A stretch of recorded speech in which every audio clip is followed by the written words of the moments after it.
An eerie silence now stands between Iran and Israel, running parallel to Israel's intense bombardment of Lebanon and Gaza and strikes on Syria. In late October, Israel struck Iran, hitting military targets linked to its ballistic missiles program. 4 soldiers and a civilian were killed, Iran said, as it downplayed the damage caused. But some estimates say Israel struck with a wave of 100 attack aircraft, which analysts believe seriously damaged Iran's ballistic and drone production and its air defenses. The fear that Israel would hit Iran's nuclear or oil facilities, however, were put to rest for the time being. All this happened weeks after Iran's own attacks on Israel in early October.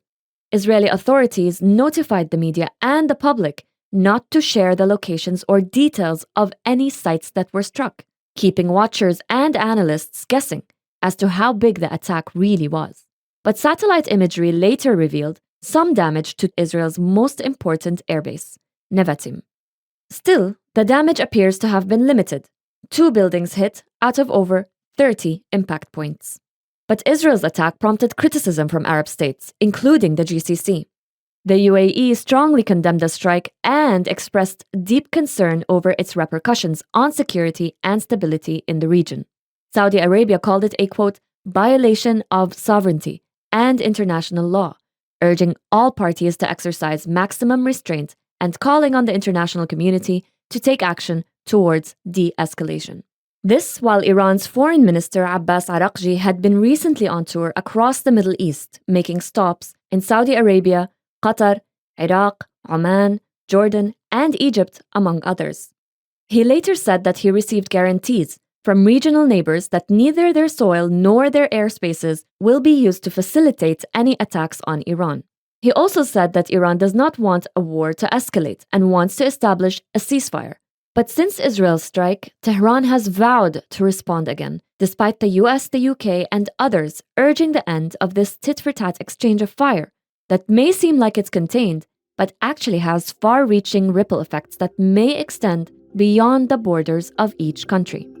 A continuous cycle of strikes poses a serious risk to the region and the world at large, potentially dragging the US and Arab states into a conflict that none of them want. This is Beyond the Headlines, and I'm your host, Nada Al-Tahir. This week, we assess the regional impact of Israel's first direct strike on Iran and anticipate what comes next. We also probe Iran's relationship with its Arab neighbors in the midst of this regional escalation. There was a lot of guesswork ahead of Israel's attacks. When would it strike? What would it hit? How big will the attack be? And the big question, will the US be able to restrain it? To understand the military impact of the strike on Iran and the implications it could have for the US, Israel's strongest ally, I speak to the National's military affairs reporter Robert Tolost. Bob, Iran insists that the US was indirectly involved in the Israeli strike, but the US has indicated it was not. And this comes despite weeks of US advising Israel on the retaliation, exactly what to strike and where to strike. What do we know about the US's role in this attack? The background support is obviously decades old. In terms of the specific operation, though, a lot of the capabilities that it looks like the Israelis used, such as the ROX missile, that's an indigenous capability, essentially, as well as some of their electronic warfare equipment, as also Israeli developed. The main thing, I think, would be intelligence support. So the Israelis only have 2 satellites that can provide high-resolution imagery, or like very high resolution. The Americans probably have at least 24. They might even have more that we don't know about. And they also have something called Project Maven, which is AI analysis of satellite imagery. That would be very, very useful because it automatically detects any potential movement in Iranian air defense systems. The really surprising thing is that they didn't supply aerial refueling tankers, because the existing tankers that the Israelis have, some of them are 40-year-old Boeing 707s. So there'd be safety and maintenance issues with those. But it's clear that the Israelis just decided to take the chance. And I think the raid on Hodeidah in Yemen is a good example. That was a 4,000 round trip. So it's a similar distance to the Iran strike. And that really shows that the Israelis basically had thought about such a long-range operation. So I don't think that the Americans were very directly involved in this particular attack. What can you tell us about the targets that were hit? Was this more of a performative stunt by Israel to show that we're retaliating, or was there actual intention for damage and intention for escalation, do you think? I don't think that it was performative, really. I think that's one of the aspects of this entire conflict, actually, is that a lot of observers think that it's Israel against the Houthis, against Iran, against the Hezbollah, Hamas, etc. The Israelis, I think, from pretty early on have seen themselves as going up against a unified front. And I think that's been a really clear aspect of it since April, when the Israelis killed 2 Iranian generals in Damascus. Actually, they hit the Iranian embassy compound there. They were very, very keen to show that they would go after any target anywhere. And that's why I think we've seen such massive escalation throughout the year. In fact, to the Israelis, I don't think it's escalation. I think this is essentially their plan from the beginning. In terms of the other side of it, the Iranian ballistic missile attack, or the last one against Israel, again, I don't think that was performative, because they went for Nevatim, which is one of the most important Israeli air bases where they have the F-35s. So that was clearly an attempt to damage Israeli capability. So I think that's one of the worrying things about the whole thing, is that this isn't performative anymore. It's basically a regional war. The White House has said that this strike was an exercise by Israel of self-defense, but it also said that this should be it for the tit-for-tat strikes between Israel and Iran. We also know that the U.S. has no interest in escalating a war that it could see itself directly and militarily dragged into. But if Iran strikes back, which it says it will, what will the U.S. do? And will it protect Israel at all costs, even while running the risk of becoming directly involved? The risk of escalation in terms of the Iranians intentionally or accidentally killing Americans, and then Biden feeling pressure to do something and strike Iran, I think that's a very low risk at the moment. But I think the important thing that you mentioned there is at all costs, because if Israel continues to refuse to listen to America in terms of the massive destruction that is still happening in Gaza, the strangulation of aid that is still happening, of course, particularly in northern Gaza now, the extent of the damage in Lebanon and so on, I think this starts to look quite embarrassing for Washington to keep on sort of laying out these red lines. And the missile defense, which is really what the Israelis need from the Americans right now, which costs billions of dollars, at some point, that's politically quite awkward, because there has to be a line for the US somewhere. Literally, these big Iranian attacks are costing like $1 billion a time to shoot down. Is there a concern by both Israeli Western allies and the US Arab allies that Israel does not have a clear strategy in its expanding wars that seem to have no tangible objective? What do you make of what's going on in terms of Israel's military objectives, and how could you win a war with objectives that keep changing? I think there's 2 ways to look at Israeli strategy. The first is that they essentially believe that they do have a strategy. They believe that they can ultimately nearly destroy Hamas. They believe that they can nearly destroy Hezbollah. And they probably believe that they can essentially win against Iran. All of those things are more or less correct. In the short term, yeah. I mean, all of those things are possible for Israel. In the long term, is it a viable or sustainable strategy for Israel? I think a lot of Israeli actions since the founding of the State of Israel have involved aggressive retaliation. When you look at the history, I think that really answers the question about the strategy. Essentially is that Israel hasn't become safer. So I think for the short term, they can perhaps see something that looks like a victory. In the long term, it's not a sustainable thing. Bob, do you think that both sides feel like they have no choice but to strike back? I think there's an argument to be made that both sides are trapped or feel trapped in this cycle of retaliation. The Iranians playing it down, it could be a way of them finding an exit from this. We successfully defended ourselves, therefore we're strong. There is still talk that they might retaliate somehow. And I think that ultimately, as news reports spread around the world that their air defenses didn't perform very well, then yes, absolutely, I think they might feel stronger pressure to retaliate. And then, of course, Netanyahu, essentially we're talking about very macho leaders on both sides, will also feel the need to retaliate. And Iran could still do some significant damage to Israel. They've still got a large arsenal of ballistic missiles. There are legitimate fears that further escalation between Israel and Iran carry a serious risk of spilling over. Gulf states have repeatedly called for using diplomacy over military strategy in an effort to avoid both short and long-term consequences. Dr. Hassan Al-Hassan is a senior fellow for Middle East policy at the International Institute for Strategic Studies. He joins me to share his insights about the Gulf's position on Iran amid its rising tensions with Israel.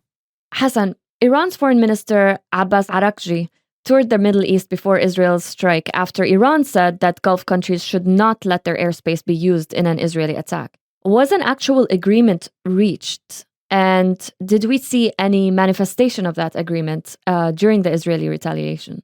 I'm not sure that we could call it an agreement, but I think there was an understanding at the very least that the Gulf states would stay neutral. That was the clear message that the GCC Secretary General, Jassim Abdewi, had conveyed following the meeting between the Iranian president and the Iranian foreign minister with the foreign ministers of the GCC states in Doha. For the Iranians, it's important to ensure the neutrality of the Gulf states, because what that means is that operationally it restricts the US's margin of maneuver, as the US has roughly around 30 to 35,000 troops stationed in the region. And so for Iran to be able to make it more difficult for the US to operate out of these bases, out of these territories, is an understandable Iranian objective, even from a military perspective. From a diplomatic and political perspective, it also makes sense because it allows the Iranians to say that they're not isolated in their own region and that, in fact, they have good relations with their neighbors. And so that goes counter to the US narrative. If a country says that the Israeli response should not use its own airspace, what is it effectively restricting from being done? Because you mentioned the US bases. How does all of that factor in?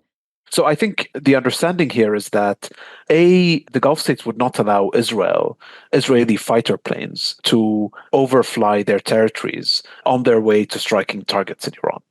The Gulf states have generally had a principled position of not allowing any parties to the conflict of utilizing their airspaces. So launching rockets or missiles or allowing fighter jets or drones or UAVs to cross their airspaces, to fly over their territories on their way to their target. The reason why the United States comes into this equation is because there is a risk that the Iranian-Israeli confrontation could escalate and could end up involving the United States. And if that happens, then the US would want to use its military assets in the Gulf and its military assets elsewhere in Jordan, in the Mediterranean, and Diego Garcia to launch attacks against Iran. So the discussion around restricting the use of airspaces to the US is really, I think, thinking ahead in terms of what if this escalates and the US gets involved.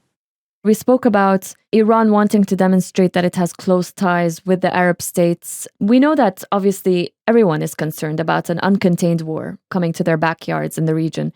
We heard strongly worded language from the Gulf countries, including the UAE and Saudi Arabia, condemning the Israeli strike on Iran. What can we make of this stance by Arab states? I think these condemnations that we saw from all 6 GCC states are really significant.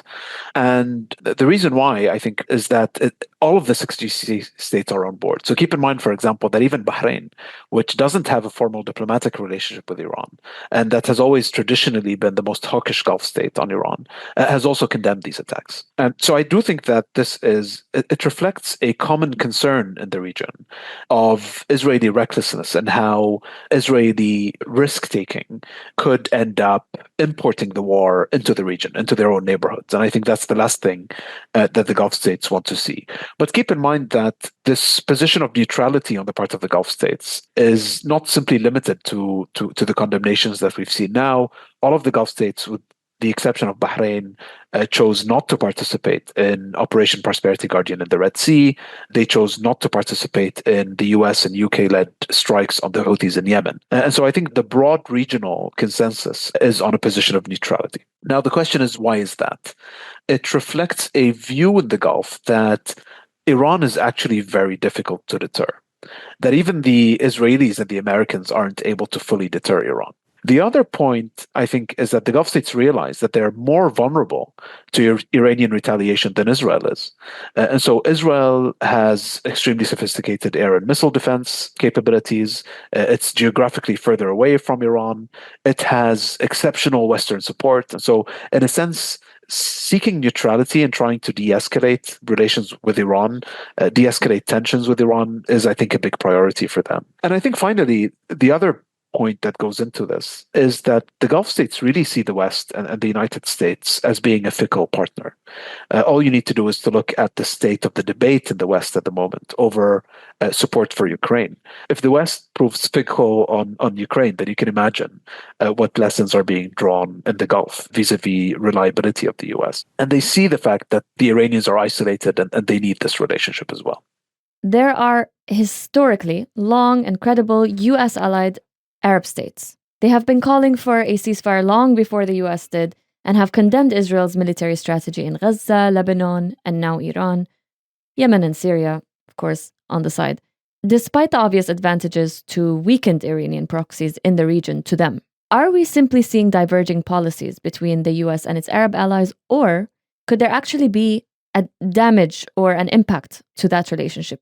I think the first point I'd make is that I don't think there are any Arab allies of the United States. I mean, to my mind, an ally is a country with which there is a binding defense commitment. And the US doesn't have binding defense commitments with any of the Arab states. So I would say there are US aligned, US partnered states in the region. Now, beyond that, I think we've been seeing divergent US and regional priorities, geostrategic priorities, for quite some time. If you think back to the so-called Arab Spring, the way that the US reacted to many of these conflicts and to much of the instability that resulted, I think was already divergent with the preference of its partners in the region.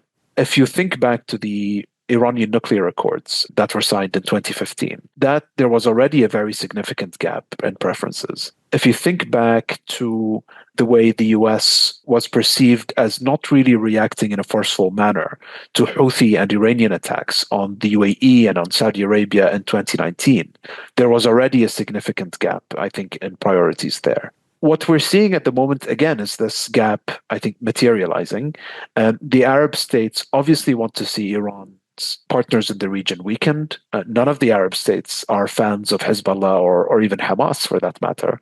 But I think they are more concerned about the long-term effects that Israel's brazen, reckless war could generate for their immediate neighborhood. And so think about not only for Palestine and Lebanon, but the spillover effects of that for countries like Jordan, Egypt. And then if the conflict with Iran escalates, then what that could also mean for the Gulf.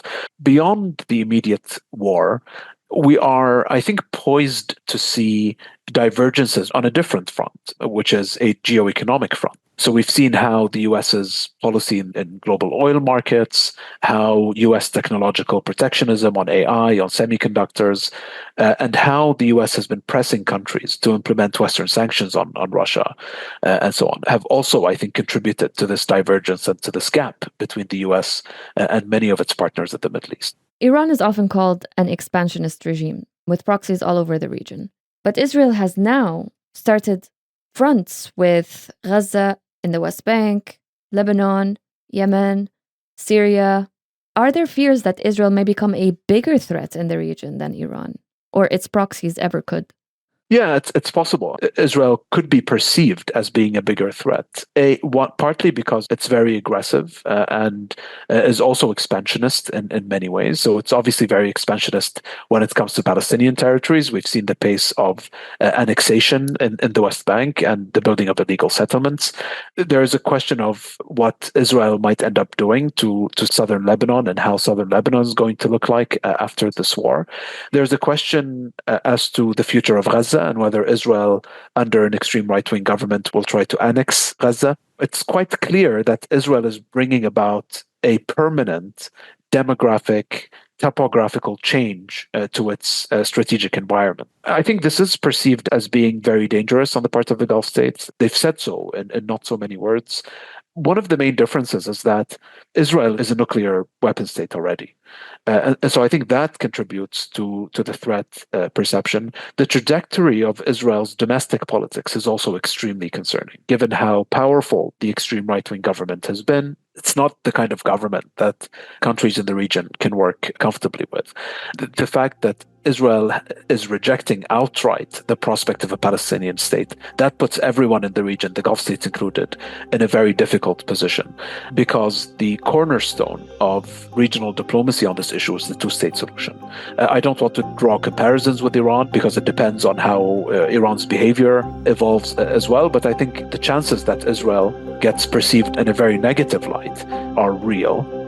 That's it for Beyond the Headlines this week. Visit thenationalnews.com for the latest developments on this story as they happen. This episode was produced by Ban Barqawi and audio engineered by Arthur Edison. Yasmin El-Taji is our assistant producer and Dua Farid is our editor, and I'm your host, Nada Al-Tahir.